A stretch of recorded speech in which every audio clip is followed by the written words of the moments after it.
The mailman doesn't deliver on a Sunday. If you don't like that, you don't like NBA basketball. Anthony for three. Bang! J.R. Smith! We just saw men fly. LeBron James with no regard for human life. Cleveland! This is for you! What's going on, everybody? Welcome back to another episode of Coast to Coast. I am Ronan Gaine. Joining me as always, Chris Nambu. You're all very welcome back to the show. We took a little all-star break ourselves from recording. Refreshed the batteries ahead of the crunch time in the NBA, moving on from the all-star game. Before we get into today's show, I just want to thank you all so much for listening, making this your first podcast for NBA coverage. Remember, you're on YouTube. Make sure you subscribe. Leave a comment. Let us know what you think. You're on Apple Podcasts. You're on Spotify. Leave that 5-star review. You do that, we'll keep producing that content. On today's show, we're going to be debunking a couple of the narratives heading into closing time in the NBA season. We'll be looking at who could be the biggest risers and fallers in the standings ahead of the playoffs. There's also a little trade rumor that we might want to discuss. But before we get into all of that, Chris, how you doing, man? I'm pretty good.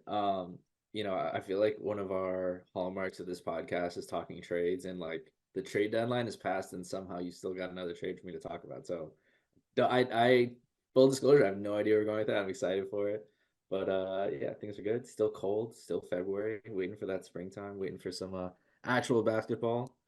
I know you wanted to talk a little about the All-Star break, but I'll be fully honest. This is the second year in a row where I've tuned out of it, and I'm so much better for it. It's always such a waste of a weekend. Yeah, for sure. Obviously, like kind of like outside of the Steph and Sabrina, that was fun. That little contest, that was the fun part of the weekend. And what I just took from the whole thing is that it was cool to see Indiana taking over, and the Pacers kind of just thinking this is our moment. Like the Pacers guys, they dominated the skills comp. Mathurin was in the Rising Stars. He dominated Halliburton in the All-Star game. He dominated. Like that was cool to see. That was like part of their rise towards being a team that's going to be a playoff team over the next few years, that I feel. But yeah, again, All-Star game, just a bore. As much as no one tries, I do have to mention like Luka Doncic, like what he does out there is just that's pathetic. Like he should not be voted as an All-Star. Like that's how bad he is. Like at least like Steph, LeBron, like at least they ran a couple of times. Luka, I don't even think he broke into a walk. He literally stepped. Like that was really, really, really bad from him. That was they need to fix that. It's just not like fans are like no one is interested in watching the game, really. Like people who like I talk to who are like fans of the game, like people love the competition. People love like obviously it's cool to see the stars play, but it's better to see stars compete. And past couple years I feel like engagement has been down. The dunk contest has been kind of it's like Zach LaVine and Aaron Gordon. It hasn't been good since then. It's been years since that's been good. It's all LeBron's fault, so it's cool. And and going back to skills challenge real quick, like Scotty Barnes, bro, dude, what like point Scotty? He can't even dribble the ball through a court. Like, come on, man, like that.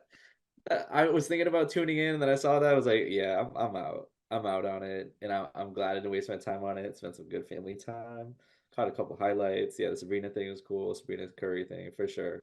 But yeah, they need to fix that, man. I don't know how you do it without like making the stakes a little bit too much, because it would be kind of hard to introduce like, all right, now the All-Star game will have like seeding implications or like home court implications or something like that. But that's probably the only thing that's going to make like teams make players care about it. I don't know. Maybe it's like the champion. I think, I've heard this idea a couple times. Imagine the winner of the Western versus Eastern Conference, they get the home court advantage in the championship. So those like top players are like, hey, if we make it there, we want that sort of thing. So maybe, I don't know, something like that. Yeah, I mean they have to do something, because at this stage you're kind of looking at it like it's almost a pointless thing to actually have the game. Maybe just do the dunk and those sort of things. Like the game is kind of that's an afterthought. No one really cares about it. The guys don't try. Like they have to do something. And I'll give Adam Silver. I trust that he could find a way to try and make it more competitive. As tough as it probably is. I believe in him as a leader in the NBA to be able to make a decision that could help make it a bit more competitive for sure. Yeah, I mean, he's definitely. You could tell that he was not super happy about it. But that's what you're gonna get. No changes are made, and that's a narrative that will definitely continue on. That is, and continuing on with that, I got a few that I just wanted to talk about. A few that I have a little rant to go on about one thing, and then I have another couple that are just interesting as we go into the second half of the season. All right, let it out, Ryan. I'll start off with a one that I agree with, and that is that Okay. the Knicks' season is going to be killed by injuries, and I agree with that. Hearing Randall come out saying he's still considering the surgery, that's a big worry. That's still on his mind. That's still looking like a likely possibility. Hearing OG feel the need to come out and say that he'll be back before the end of the season. I was thinking he was going to be back in a couple of weeks. Now he's saying, "Oh, I think he'll be back before the end of the season." That means he's also still a long-term absentee. Robinson's still a long-term absentee. Hartenstein is starting to get niggles, and that's a huge blow. If he's going to be in and out of the team, that really kills them. So as much as it kills me to say it, I think I agree with that narrative that the injuries are going to have taken their toll on this Knicks team, and it's going to be a bit of a slug in the second half of the season. Yeah, and it's only a matter of time before you get more. I won't blame those. I mean, I kind of will blame those on Tibbs, but the next guy up, like, when is DiVincenzo gonna be hurt? Like But he did have a little knock. I think he's back. I think he's 5 to 10 questionable. games? He's questionable for tonight. I mean, dude has been averaging like what, like 38, 40 minutes over the past like 10 games. Am I Oh, exaggerating? I don't think I'm exaggerating. Like like a this lot, dude especially is, when Brunson went down. Oh yeah, like it was, it yeah. was, it was a lot. And that's your full speed guy. Like Dante is like a guy I feel like that ideally he's playing like 25 really hard minutes, 28 really hard minutes. But he's doing that for 40 minutes. That guy is not going to last. And like the Mhm. Knicks depth right now, I think is a really big plus for them. They got a lot of guys that are really filling in their roles nicely at this very moment. But if Tibbs doesn't kind of balance things out and really try to like get these guys to survive in the long haul, yeah, that's absolutely right. And that is going to be such a hallmark of Tibbs as a coach. If this season, with the momentum you guys have, ends with more injuries, and I don't think it's unfair to say that the way he handles minutes is going to be a major reason why that's happened. Yeah, yeah, for sure. Obviously, like you obviously can't put it down to like some of the stuff like obviously the Randall one, that was just a freak injury, like the way that happened. Like you're not going to put that one down to minutes, but yeah, there's certain niggles and those sort of things you can definitely put down to minutes, like the how he just refuses to ever take out his starters no matter what the score is in games. Like he'll keep his starters out there until there's like 10 seconds to go. Like that's just his style. It's the way it is, but it's not really the modern style, and that's something that we know it leads to more injuries, and it's tough. It just feels so Knicks, like something like this Yeah. had to happen to just derail what appeared to be so great after making the OG chain, the rate and the run that they were on. Hopefully, it's not as bad as I'm thinking, but they're somewhere in the middle, I think, in terms of like difficulty of schedule for the rest of the season. Yeah, they're kind of middle. We're gonna need Middle Brunson to pack. keep on doing his thing. I think if Hartenstein is able to stay healthy, that's a big plus for us because when he's not there, that's a real big gap that he leaves. Like obviously he's filled in superbly for Mitchell Robinson, a lot better than I think a lot of us even thought that he would have. So hopefully his niggles are behind him. Maybe if he's out tonight, maybe then he's back and he's within the team. But it's going to be tough for them to. I think like it wouldn't be crazy if they ended up falling down towards the play-in the way that the other teams that how close it is and the injuries they're facing. That Listen, my friend, you can stay a little more positive than that. I don't think the Knicks are going to fall that far, and I feel like they're cemented in the top five the way they've been playing, the effort they've been bringing. Another injury could definitely derail them. Like a major, I mean, if Brunson goes down, then obviously, like that. If that's what you're predicting, I mean, for sure, then things are really looking great. But I think they have enough momentum now. They're not going to fall into the play-in. Have we done our Irish word of the day for a while? So I needed to find, so a niggle. that's like, what are we talking here? What is like a the little end minor threshold of injury, it? a minor injury, like something, a lingering injury that like he'll come back for 2 games and then he'll be out again with the same injury, and that sort of thing will keep on, that sort of trend will keep going. What That's is what like it the is. end threshold of a niggle? Is it like if it's torn, then it goes from a niggle to a what's the next level It's like I of said, like injury? they have the same injury the whole time, but they'll come back and play games and then they'll be out again, but it will be the same injury the whole time. Like it's just kind of like a lingering injury. It's not a major injury. It's not keeping them out consistently for a long period of time. It's just that it stays there, and it's you play a couple of games and you're out a couple of games. You play a couple of games, you're out a couple of games, and it's that same injury the whole time. It's such a good word. It's like it's almost like a Dr. Seuss word. Like you could write a book about all the players Tom Thibodeau has given niggles. Like You could. a very long book. Yes, This is just another that chapter. might be too long. I don't know if anyone would be willing to read through all of that. That's definitely a long list. But yeah, like I said, injury is going to kill the next season. I think it's more likely than it isn't. Let's just hope they get who they can to stay healthy. Hopefully, OG, Mitchell Robinson, Randall, they're kind of long term absentees. But if the rest of the squad can stay together, then they still have a hope. Yeah. Next, this is just an interesting one. The way that it's talked about, right? So bear with me with this, right? The Milwaukee Bucks are talked about as a team that are like scraping in the play-in. The way that they're criticized for how much they're struggling and how bad they are, when in reality they're the number 3 seed. While the Lakers and the Warriors are spoken in the light of a team just a little bit off that are ready to make a big finish and like possibly finish in like the top 3, top 4 seeds. Like we're all guilty of it, but it just seems absolutely Not here. okay. Maybe not you. I'm definitely guilty of it, and the wider media is definitely guilty of it. Like they berate the Bucks like they're struggling to play and they might not even get in the playoffs. No, they're the number 3 seed, and there's probably a good chance they finish as the number 2 seed still.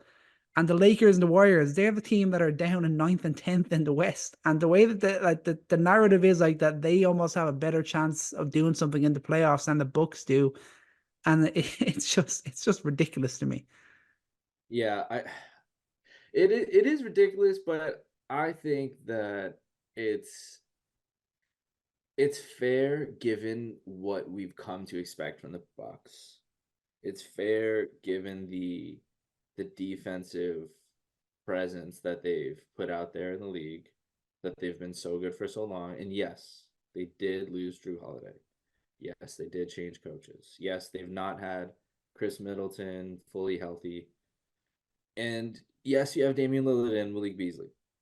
But I think that that defensive inconsistency throughout the year for a team that is trying to make their way back to a championship, and I guess it is a Steph Curry LeBron thing for sure. I think that that's kind of against them. So I do agree where it's like the Warriors do, and I'm gonna be guilty for this on this pod because I am for non Steph Curry reasons positive about the Warriors again.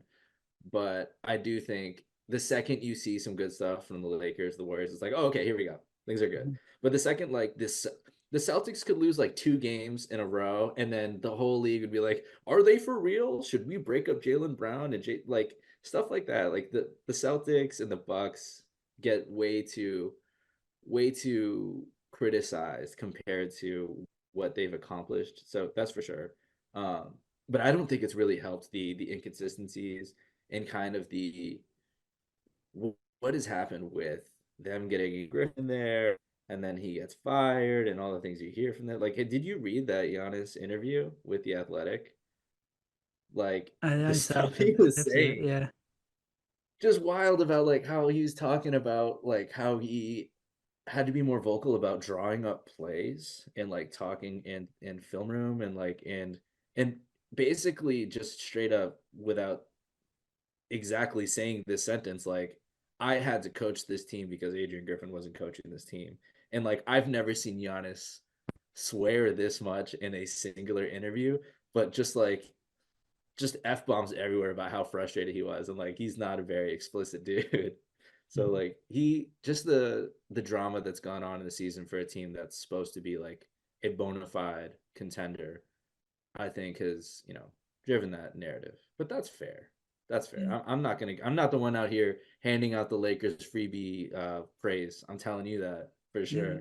it's fair. Yeah, don't get me wrong. Like I'm absolutely guilty of it. It was just when I kind of sat back and looked at it, especially like after the Bucks when they lost to the Grizzlies there the last game before All-Star break, obviously, which was a horrendous loss. It was just funny, but like I actually went in and looked at it, and like the Bucks the starting five the Bucks want to have, which is obviously Lopez, Giannis, Middleton, Dame, and Beasley.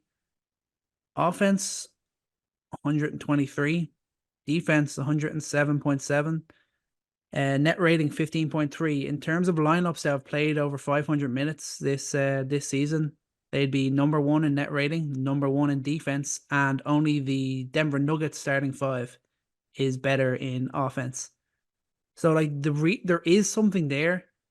It's so huge if they can get Middleton back and be healthy for the playoffs.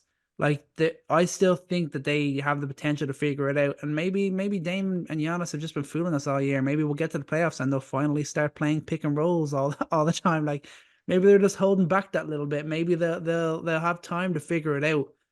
As much as they are a championship or bust, like it's not the end of the world.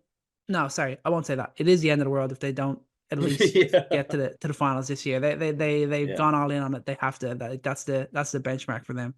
But there is something there. Like you look at the stats, you do a deeper dive. Like there is a lot still there. It's not all Yeah. doom and gloom. And I think they're Yeah. gonna have a good finish. They're gonna come good, especially leading towards the playoffs. I feel like they're gonna start really putting things together. And I think that rumors of their demise have been greatly exaggerated. Yeah, I think that, and I'm looking forward to this. Like we're working on something for looking at the Bucks defense a little bit more in depth. Because if you just look at the broader view of Doc Rivers' time there, they have been a lot better defensively. I want to say they're now 11th defense rating with him. Their offense has sunk down a little bit, but that's also pre All-Star break stuff. So a lot of statistical noise over the past 15 games are a little bit difficult to track when it's All-Star stuff. But I think defensively, just to give a little preview, I think there are some things that, even though that looks like a good number, I'm worried about them in the playoffs, given Beasley and Dame and what you see from Beasley and Dame constantly. And that number, I think, is purely based on what you get from Giannis and Brook Lopez. Brook Lopez, one of the best drop defenders in the league in the pick and roll. Giannis, one of the best, not one of the best, the best weak side rim protector in the league. And if you play a team that's not putting together a playoff level game plan to break that down, then yeah, they can survive. But I'm really curious how badly that gets broken open in a playoff situation. And you just have to look as far as like that most recent Miami game and performances like that, where it's like, it's not just effort. It's not like, oh, they just beat us. They're working harder. It's like, no, personnel wise, that five could not handle two movement shooters, DHOs, and Bam Adebayo playing point center. Pretty simple stuff. I mean, to be fair, Duncan Robinson and Tyler Hero's been on a really, really good stretch of late, but they just completely dismantled the Bucks defense at times with that starting five. So we'll see in the future. I mean, end of the day, big picture, Bucks I think they still need to be. There's no question that they are true contenders and that they had the potential to do that. And every team has kind of their question marks. And it's funny that the Celtics have really avoided that this season. They've been so good. There's been so little questions about them. Some minor questions about the Nuggets here and there. Have had a handful of like questionable losses, but really, like who's been the perfect contender all season long? Not to segue to the Celtics all of a sudden, but I think really had very little questions about the Celtics, where Bucks, ton of questions. 76ers, always a health question. Then you look over West, like I thought the Warriors were going to be the team this year. They're not. Lakers are not.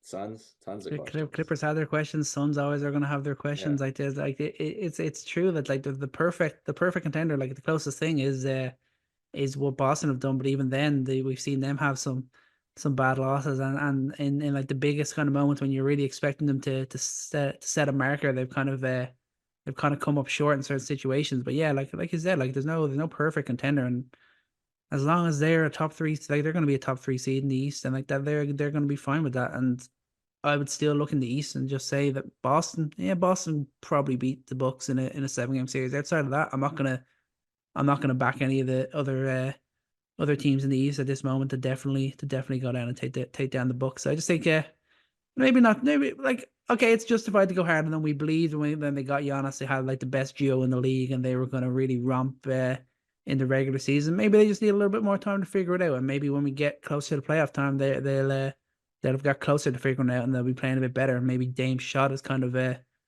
improved a bit. Hopefully, that little run in the All Star game. Maybe if everyone just stops playing defense in the regular Yeah. season, his shot will come back to normal. You know. Yeah, I think maybe this is also a little bit of credit to Terry Stotts and how Terry really set Dame up for success in Portland. The way he ran the offense for him and how things were a lot easier for him. But this is a different situation. It's a different roster. It's a different running mate. It's a different situation where you're not like the guy and not everything's run for you. But I think at least Giannis has said all the right things about really emphasizing Dame is the guy in the four. Like it's his team. He said it himself. It's his team. We're gonna trust him down the stretch. So I think that'll mean a Yeah, lot. that's when it becomes scary. That's why you want when Giannis is not the focal point, and look what like Giannis might be able to just destroy teams that they're not so focused as on not on Giannis. Like that opens things up for him to a degree, which is just insane to think about. And that's why the Bucks still are that contender. Okay, final narrative. The Minnesota Timberwolves are a fake 1 seed. They're either going to fall off in the second half of the season or they're going to go down early in the playoffs. I disagree with this so much. Like this really annoys me. This is a really really good Minnesota Timberwolves team. I'm not going to go ahead and label them the number one team to win the NBA Finals, but outside of that, I'm all in on them. They're 39 and 16. They have 27 games left. They're gonna get pretty close to, if not beat, their all-time regular season record, which was 58 and 24. They've got Anthony Edwards averaging 26, 5 and 5. We know he's a guy that grows when it gets to the playoffs. He's the guy that shows up when the lights are brightest. They've got a guy in Cat who's a 20-point per game scorer who can shoot 40% from three as his number two scorer. They've got an elite defense, not just Rudy Gobert. They got McDaniels as well. Connolly can still hold his own. When Anthony Edwards is just on ball defending and 1-on-1, he can be great. Yeah, he struggles a bit when he's switching and there's too much to do. He can struggle in those sort of situations. But when it's just 1-on-1, if you just set him a target, you just stop this guy from scoring. He's a very good defender in those sort of situations. You've got Naz Reid and Alexander who work really hard off the bench and really add a lot in terms of defense. They've got four players shooting 39% or better with over 2 makes from three a game. Like they have a really legitimate 8-man rotation. Like this Timberwolves team is really good. People need to stop questioning them because they are going to come good this year. They are going to win at least one playoff series, if not more, depending on how the seedings work out. But this team is legit, and I think the reason why they are really thriving this year is because Ant is growing, and I think we're going to see him grow again in the playoff environment, and maybe go on a run like we saw with Luka after his third experience in the playoffs. I I'm so split on this, man, because I have been so happy with how the Timberwolves have been this season, and like the benchmark keeps going up and up, and the narrative about them is no longer like, hey, you guys need to be good. It's like, hey, you guys need to close games. Like you guys are the best team in the West. You guys need to be more responsible in the fourth, and you like need to shape up your offense in those clutch moments. It's really figuring out the finer details of a contending team, um, which is awesome. Like for Ant to be this good, for Cat to have his resurgence, for the defense to really work out, and for Gobert to have a resurgent season as well. Conley getting his extension, still being really like really cornerstone of this offense, and both on both ends of the floor. I mean, they don't do this without Conley. I don't think it's all well and good, man.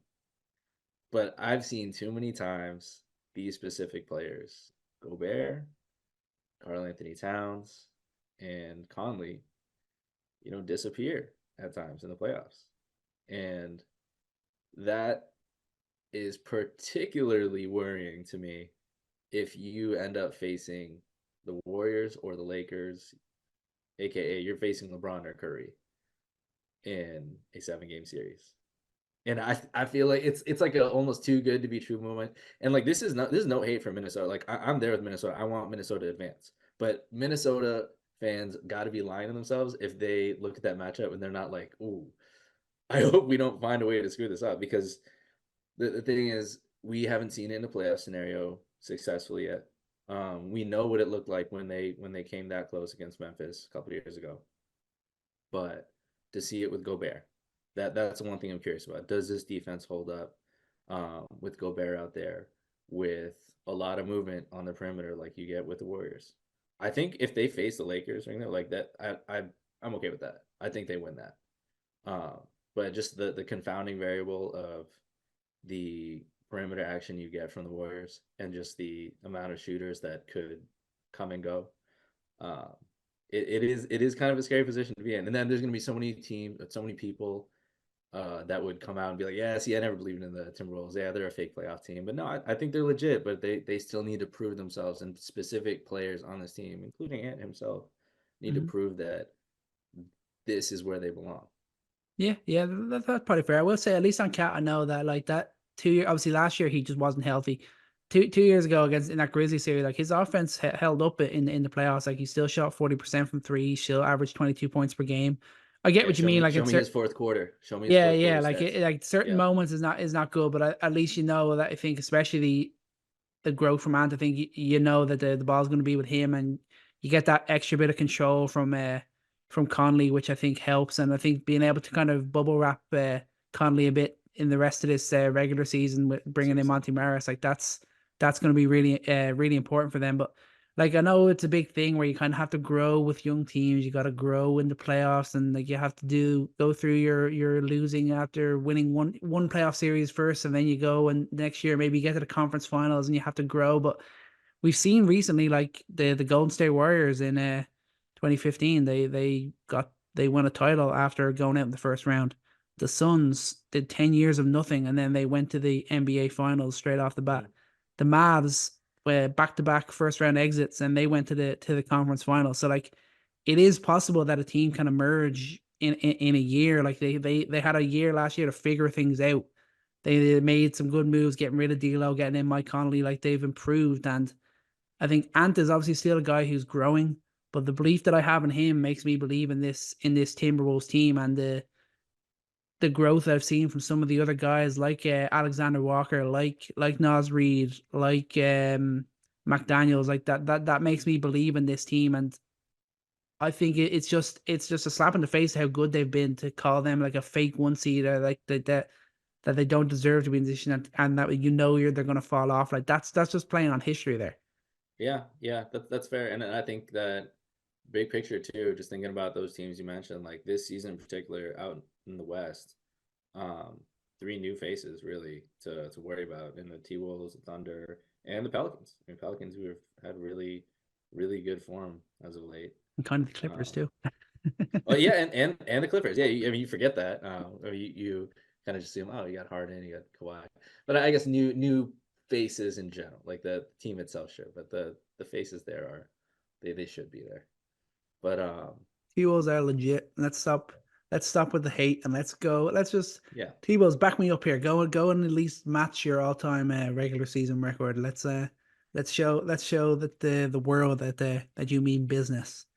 Before we get into the biggest risers and fallers in the final part of the season, I was going to mention the trade real quick. Okay. What rumors that I'm seeing, obviously it came out after the trade deadline that Trae Young might be more available in a trade scenario than maybe DeJounte Murray or anyone else within the Atlanta Hawks. Seeing that, should the San Antonio Spurs go all in to try and get a guy like Trae Young to pair with Wemby?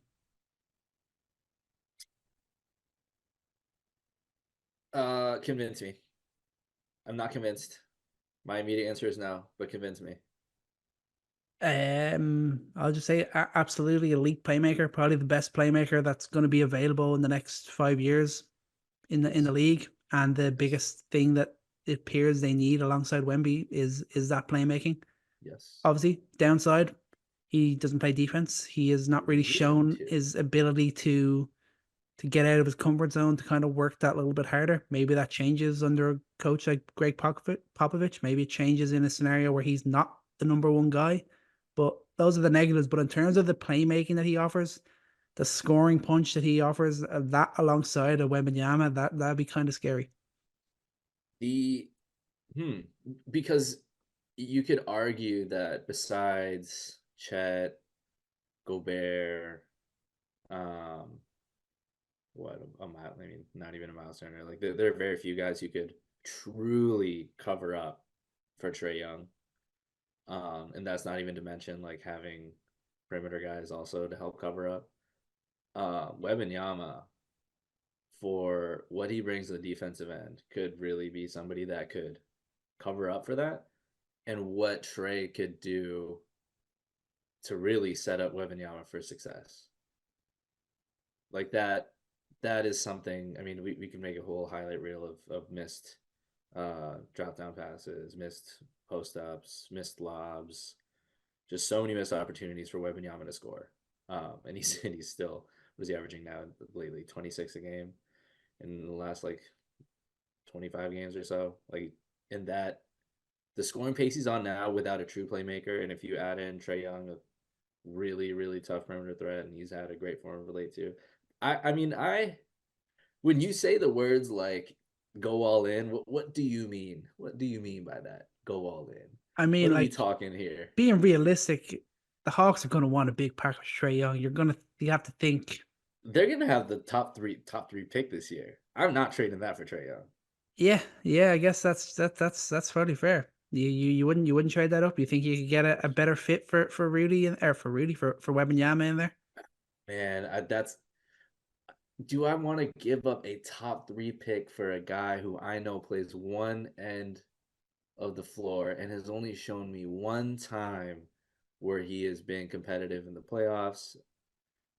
I don't know. I mean, as a two guy though, he'd be coming in as a 2 guy, which that yeah, does how change many times has it. he done that? How many times has he done that? Yeah, Like, no, he hasn't done it, and yeah. maybe it won't fit. But that is a mentality side of it. That's another way of thinking about it in that sort of sense. And maybe if you offer them, they end up with a top 3 pick, and they offer that just that to and maybe like other pieces to make the money work. Like, would that be enough to get it? I think the thing that happens so often in this league is, and you can take Anthony Davis and the Pelicans as a perfect example, is teams that don't trust the process and be smart with their assets and build over time. Teams that go too all in all at once around their young star, run out of assets, aren't built for the long term, and then you're all of a sudden like 6 years later, like, yeah, we've done nothing with this top whatever player. For Wemby's case, I mean, I mean, dude, like next year, is he not like he could have an argument very soon to be a top 10 player, in my mind. He's not there right now, but like he's pretty darn close. So yeah, I think it's very easy to make this the case that, hey, you guys need to really shape up and like trade now, but it just seems like too soon. And Trae Young's not the guy where I'm like, oh, that fixes everything. But I think he is a guy who could do that. If you're not trading, if you're trading like future firsts, if you trade them back, giving them back their picks, sure, okay, maybe. But I'm not giving up. I just can't. I can't imagine a GM giving up a asset that valuable, a top 3 pick for a guy who has honestly been at best polarizing the past 2 years. What if they were to slip? What if they made this trade after the lottery was done and they were like 8th? That would be such terrible. I mean, they're gonna probably have the worst luck.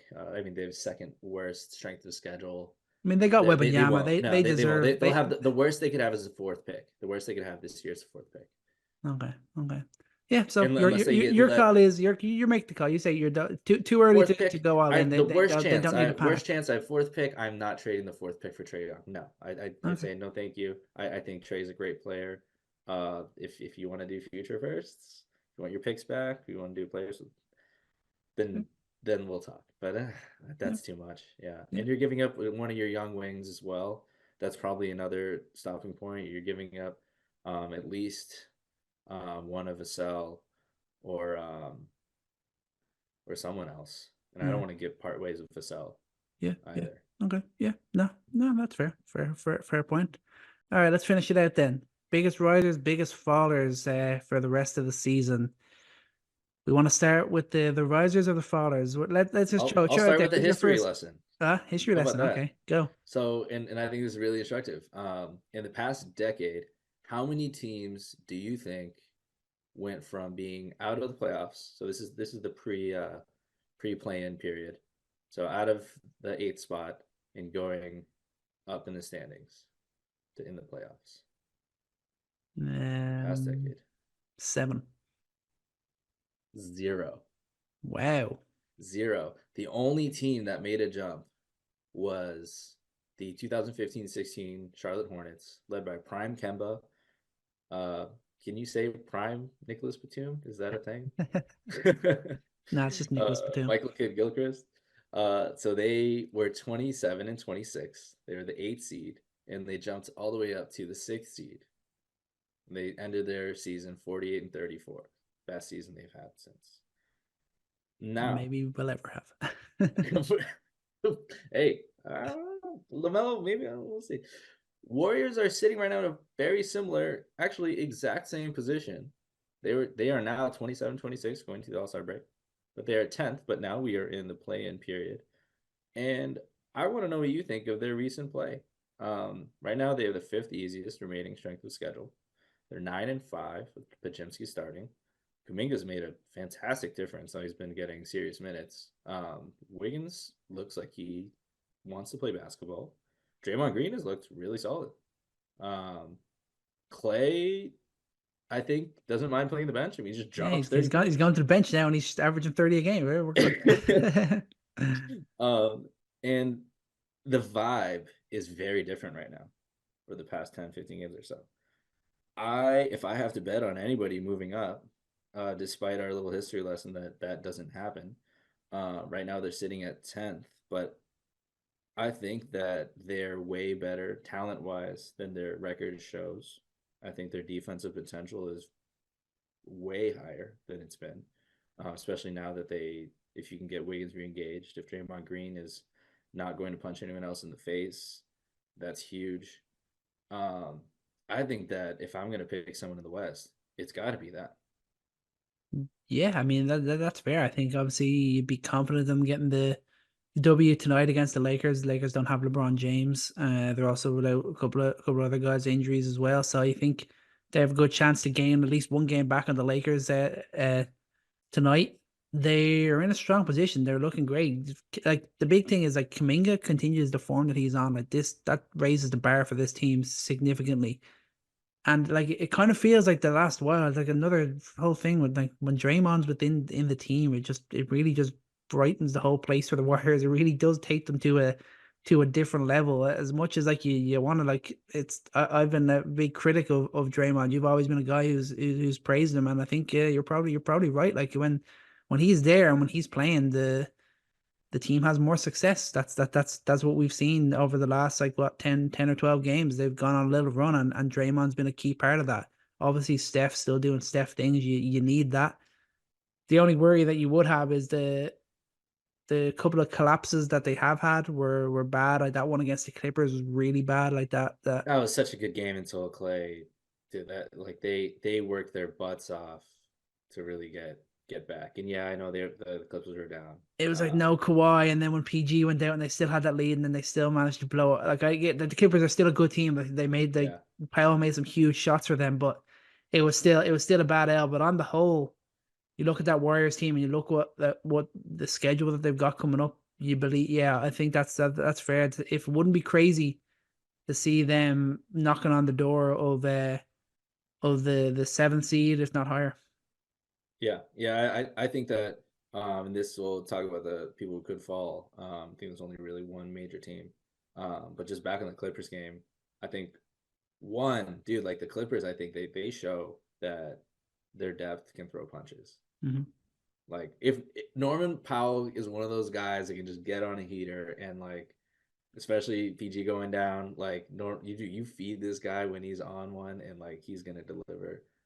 This has not been consistent over the past couple of years, but I mean, I think the Clippers are really showing their form. But the way the Warriors responded, the way they continued to hustle, the way they continued to fight defensively, the way that they really responded shot for shot as Norman Powell is draining threes. Well, here's Brandon Pajimski, and here's some Kuminga, and Curry's still gonna be doing his thing, and then you put Clay in for a clutch situation, and I think that was kind of the nail in the coffin, man. I think this is where, hey, Clay, like you need to ball off the bench, and if Clay really responds well to this and he takes advantage of it, and like maybe this takes some pressure off of him, maybe he doesn't need, maybe this is really a moment where he's like, all right, I don't need to be prime Clay. Like people will still respect me. Maybe he respects himself more for it. Can be a leader in that way. Like if that thing can settle itself down and Clay can be a productive, very good bench player and just get efficient there, I think that really changes a huge dynamic of this team in a major way. Yeah, no, that's definitely fair. I just wanted one quick thing. Podzimski, like, what a pickup he was. Dude, what did we say? What did we say when we were doing our pre-draft? And we were looking at Pajinski, and we were projecting him like I feel like he was anywhere between like 20 and 27 ish, and then where did he go? Like 17th. He was in the late teens to the Warriors. And I remember he didn't even get drafted, and we were like, dude, this is the exact kind of guy that the Warriors are going to snag late, and we're going to be like, why the hell did anyone let him go to the Warriors? And here we go. Like he's perfect there. The way he does everything, fighting for rebounds, and he's really added such a important facet of their offense. It's not just Draymond Green in the short pick and roll.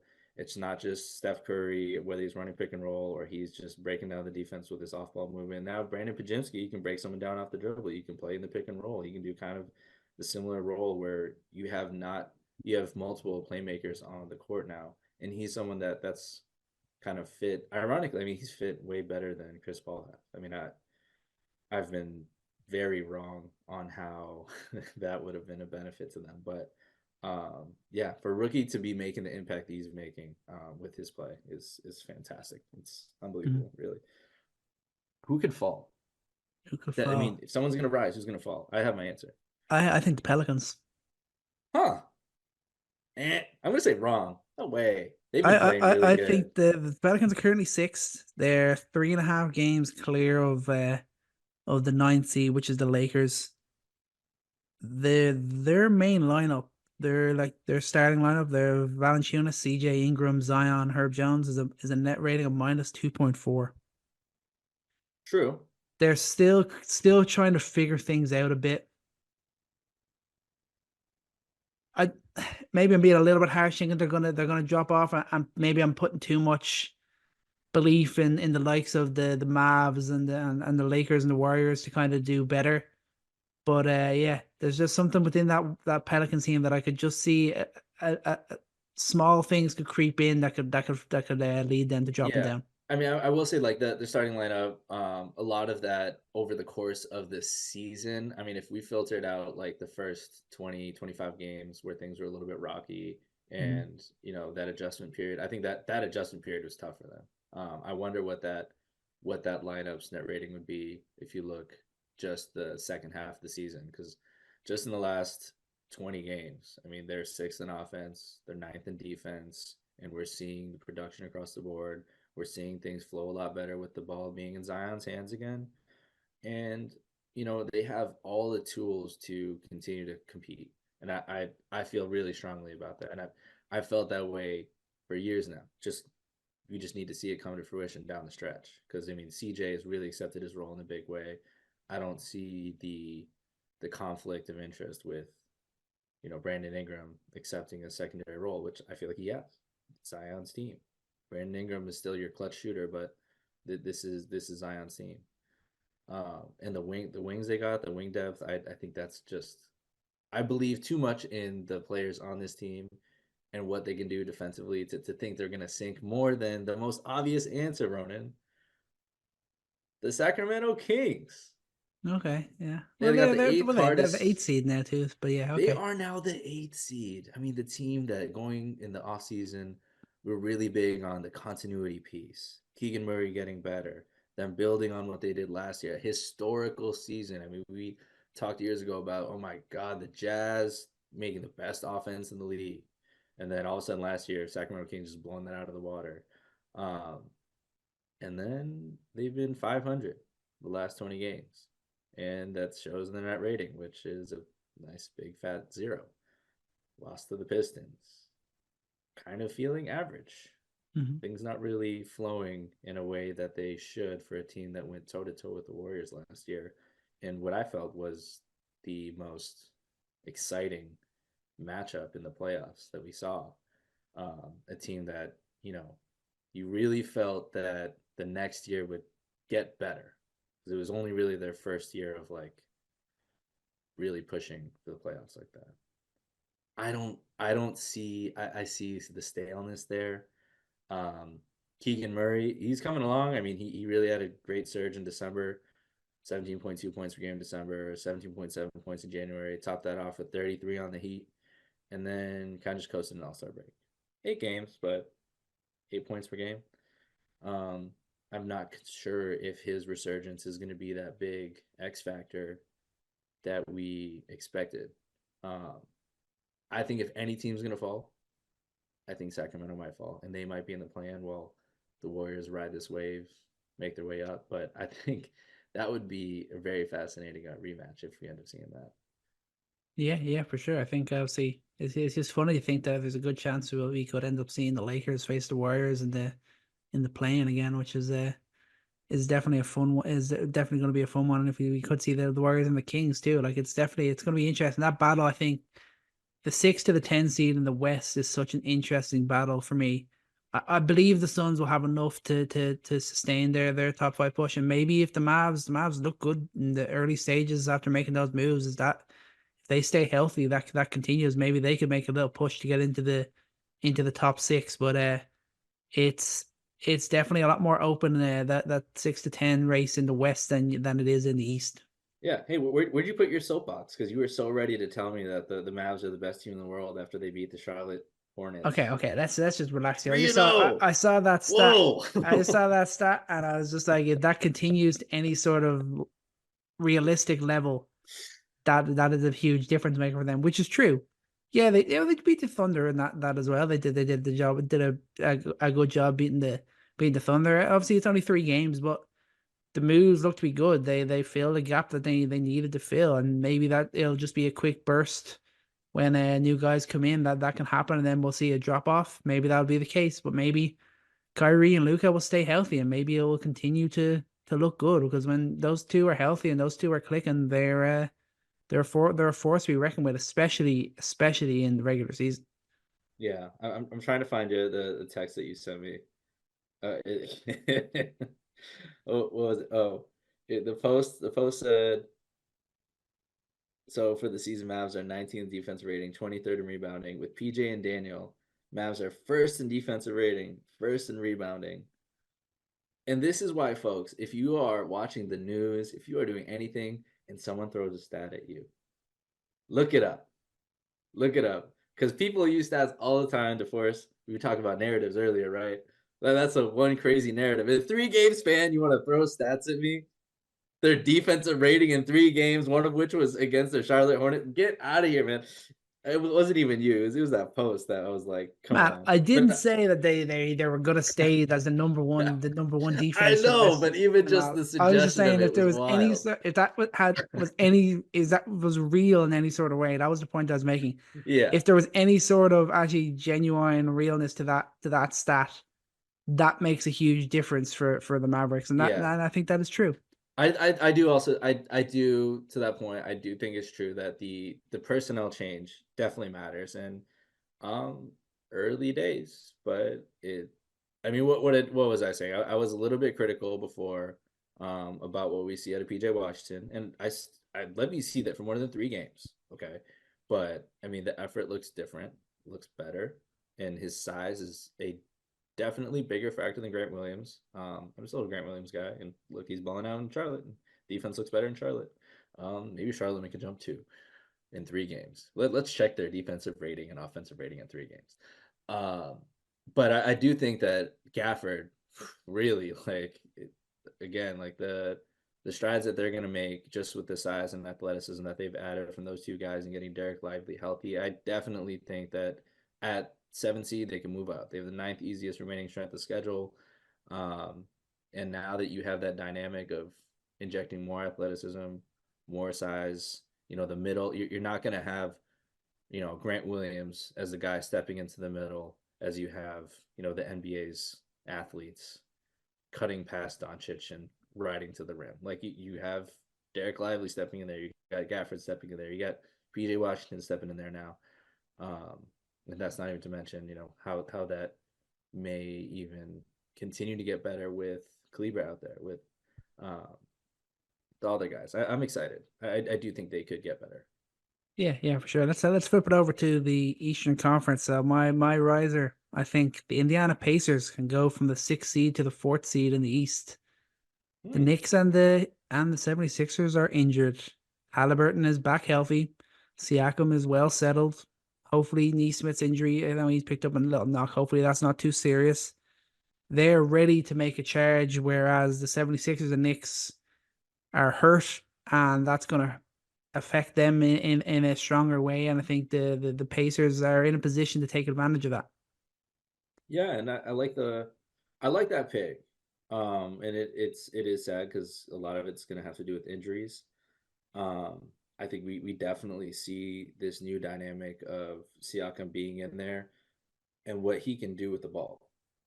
It's not all going to be in Halliburton. It's not all going to be like super fast, high octane. Like we just need to score off the break or else we're not going to score like down the stretch.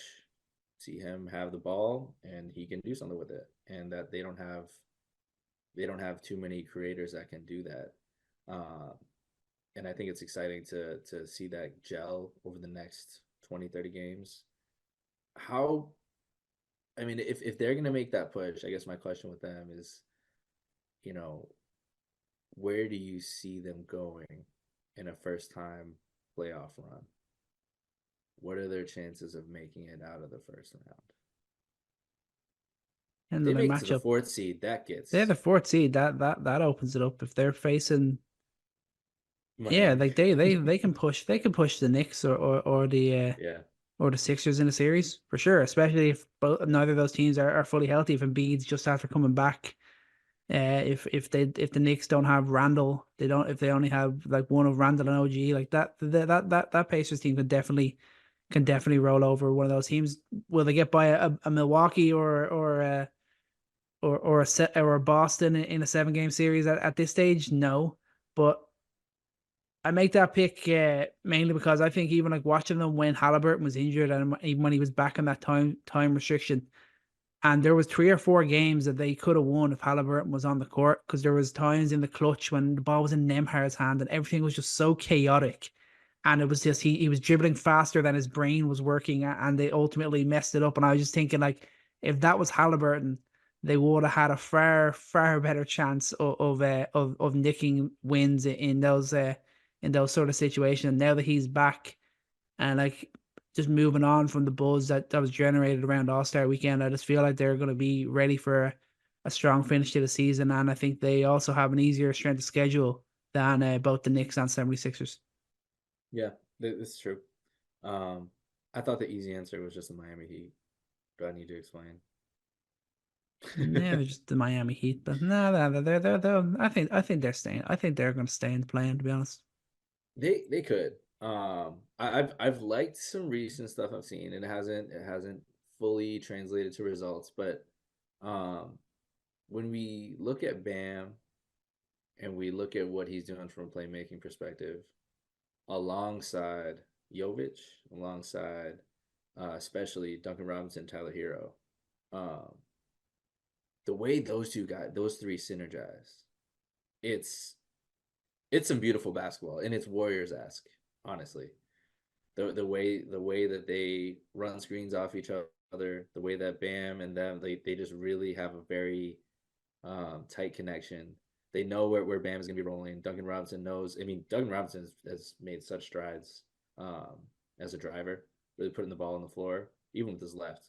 I mean, just getting to the middle, getting to the lob, the way he's playing off of Tyler Hero, both of them in stagger screen actions. You don't know sometimes, like, which one's getting the ball, which one's running the ball. Is Bam going to drive right after? Is he going to fake that? Like, there's so many options that they've had off of those three guys. And then Jovic having some moments too. Like, is that going to be their next Caleb Martin? Is he going to show up in a playoff series and, like, is he going to be the guy that the Celtics are going to hate forever because he's the one who puts the nail in the coffin? Like, stuff like that. I see too many little flashes there right now when they're super undermanned that I have rejuvenated faith in that system.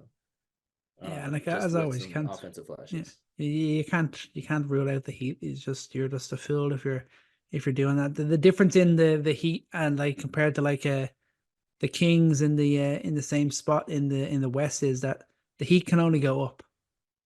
Yeah.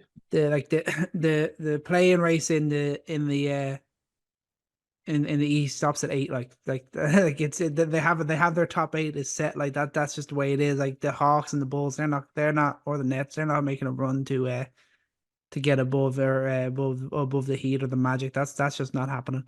So it's a nice a bit easier knowing that you're pretty much you're only looking up, and that's always a good thing, and that could benefit Miami.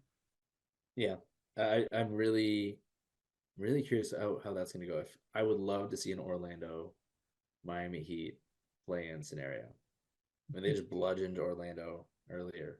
Very, very, very, very key moment where I feel like Miami just like reminds Orlando, like, hey, this is our state. This is Florida's basketball team, like stuff like that. And they're still big brother, and Orlando still has to keep up a little bit. And that would be a very fun matchup to see. Just stay in the East, and I don't have any other risers, but just a little update on your Cavs. The Cavs are 18-2 in their last 20 games. And enough said. Like, they continue to be great. Not good. They continue to be great. And they're the hottest team in the NBA right now, hands down. And they are a team that no one's talking about. Yeah. No one's talking about the fact that the Cavs are 18. They are the hottest team in the NBA. Nobody has not talked about them yet. And maybe they kind of missed their moment, like the Pacers have their moment. The Cavs, people are still doubting on them. But I mean, again, we're talking about narratives today, but I think the narrative people need to start talking about the Cavs because that's a team that is starting to show that they know how to play together, they know how to win, and they're going to keep winning. Yeah, but like I said before, it's just the reason why the narrative is the way around the Cavs is everyone's waiting to the playoffs because they crapped out so hard last year. I know, like other teams, like Timberwolves, like they didn't do anything in the playoffs last year. There's other teams that crapped out in the playoffs last year too. But after having such a good regular season last year, finishing as the 3 seed in the East, and then just crapping out so bad in the playoffs, that's why I think they're not being talked about, and that's why everyone's kind of just on a wait and see with them, wait and see how they perform when they get to the playoffs. That's just the way. That's the way that it is. Unfortunately, have you got a follower in the East, or are we down there? I wasn't gonna beat down on your Knicks or the 76ers. I did You're feel feeling that. like You're feeling that. That's fair. That's fair. you're not wrong. You're not wrong, but I wasn't gonna rub it in your face. You're having too much of a good time over there. Okay. I think that's fair. Well, like if you didn't want to ruin my day, maybe then I can go ahead and ruin Ruin your it for day. yourself. No, not ruin it for myself. I'm gonna ruin your day instead because I got a quiz for you to finish things off. Okay. Let's do Now, it. I'm there ready. we go. There we go. So always got to finish with a bit of fun. More so for me than for Chris, Yes. but it's always we always get a good laugh out of doing this. So might be easy, might be hard. We'll see how you go with this. Can you name the 10 players that have 70 or more 40-point games in their career? 70 or more. 70 or more 40-point games. Okay. Kobe. Kobe, yep, number 3, 122. LeBron. Just gonna go easy. LeBron, number 8, 75. Michael Jordan. Number 2, 173. Shaq. No. Oh. Okay. Wilt. Wilt, of course, leads the way, 271. Hakeem? Hakeem, no. No. 70 or more. Damn, this history. I'm gonna need to get like Bill Simmons' NBA history book to start acing these quizzes. 70 or more. There's some major ones. So Hakeem, not Hakeem. How about Embiid? Has Embiid? I don't know. He haven't got 70 yet. Come on now. Think Give me you a have hint. Give me a hint. You've got Give so me a who do we got left? We got 1, 2, 3, 4, 5, 6 more to go. We got 4 from like the 70s, 60s, 70s, 80s. One guy from the 2000s and one guy who's still playing. Kareem. Kareem, yes, number 9, Okay, 70. duh. I don't know why I did not say that first.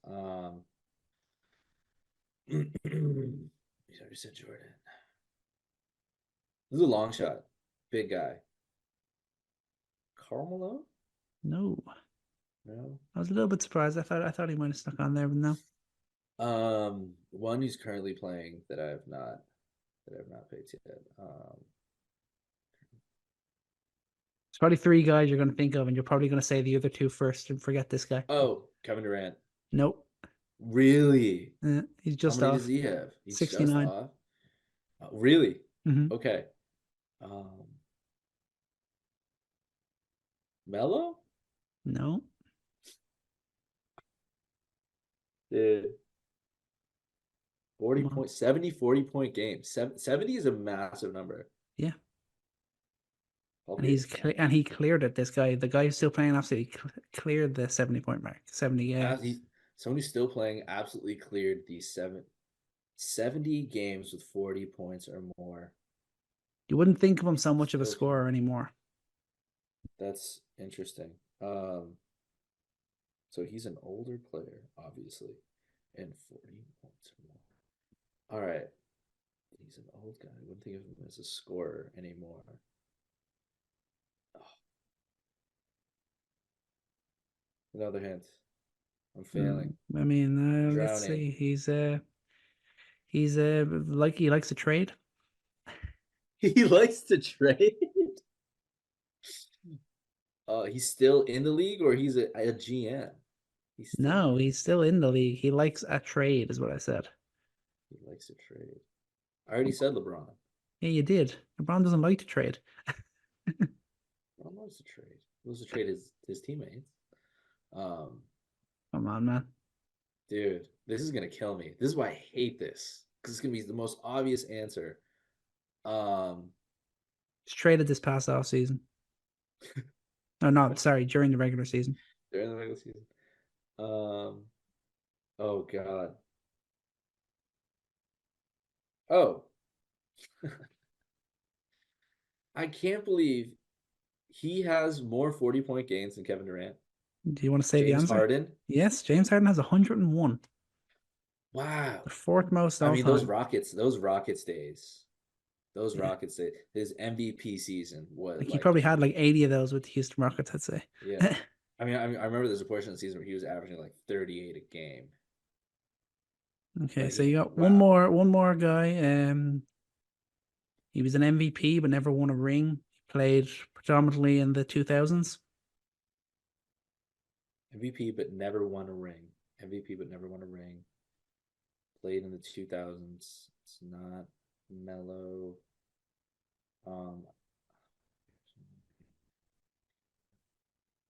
MVP in the 2000s. 2000. What about that? Did he play in the 90s at all? He was drafted in the 90s, but you wouldn't really remember him from then. Reggie Miller? No. He was drafted in the 80s.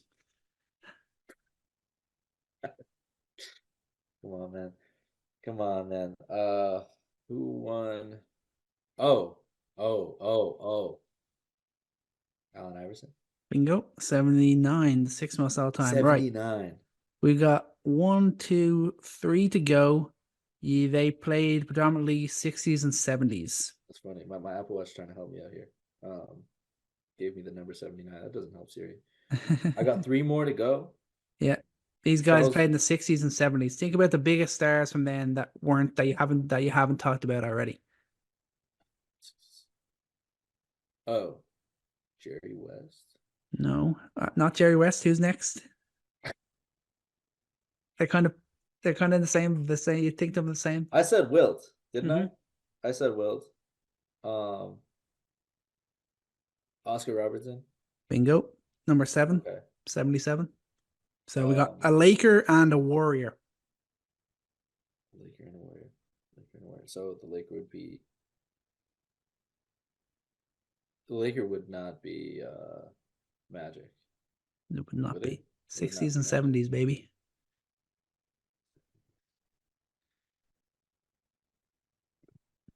The I'm gonna throw a wild one out. Alex Mhm. English. It's not Alex English. That's a good guess. That is a good guess. He's not Like he's not Alex the English is answer. low-key like NBA players, like one of their favorite players. Like that's why I know the name. He's Yeah. talks about a lot. Enter the fadeaway. All right. I'm gonna give you 10 more seconds and see if you can get either one. The Lakers. Dude. No, I don't got it. It's not there. I'm done. I'm throwing in the towel. I'll take an 80. You I'll got take an 80. 8 out of 10. You missed out on Elgin Baylor, who had Oh. 88, and Rick Barry, who had exactly 70. Oh, I was never getting that. I was never getting Rick that's Barry, fair. ever. That's so fair. Elgin Baylor though, yeah, I should have had. Yeah. I should have had Elgin Baylor. 8 out of 10 though. You did well. I passed. The Harden one just took way too long, but outside of that, it was a good effort. Good solid effort. It's one of the funny ones. Like he's so far removed from MVP Harden Mm-hmm. that like people forget. Kind of saying like when Melo was in his last couple of years, people are like forgot. Yeah, you still How kind of good thought of Melo Melo always as a scorer. Now just with Harden, he's gone from thinking of him as a scorer to thinking of him as a playmaker. That's just Yeah. he kind of goes out of their mind like that. Which is Because when you said that, I was thinking like big man, like defensive guy. Yeah, Harden. Yeah. got there in the end. A solid 8 out of 10. That's a good run in return to the quizzes. But Who has think- the most? who has the most? Will Chamberlain, 271, obviously. Who has the second most? MJ, 173. Oh, not even close. 100. Like Almost over 100. less. Or That's sorry, insane. almost 100. Yeah. 98 more. Yeah. That's insane. Third? Kobe, How many do you have? 122. So he's about 50. Was he 122. 51 That behind delta's still- MJ? Yeah. Wow. Okay. The fact that Harden is really up there is very Yeah, Harden's the only other one over 100.